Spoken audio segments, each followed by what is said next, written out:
And this scheme is in partnership with the Housing Finance Corporation. Let me just say a few things about the house that we are giving to Faith. This is part of our affordable housing program.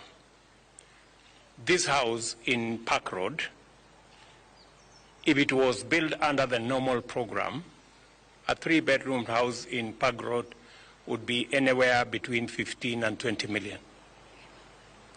But because we have decided as a government that owning a house should not be the privilege of the rich, it should be a necessity and a right to as many Kenyans as possible.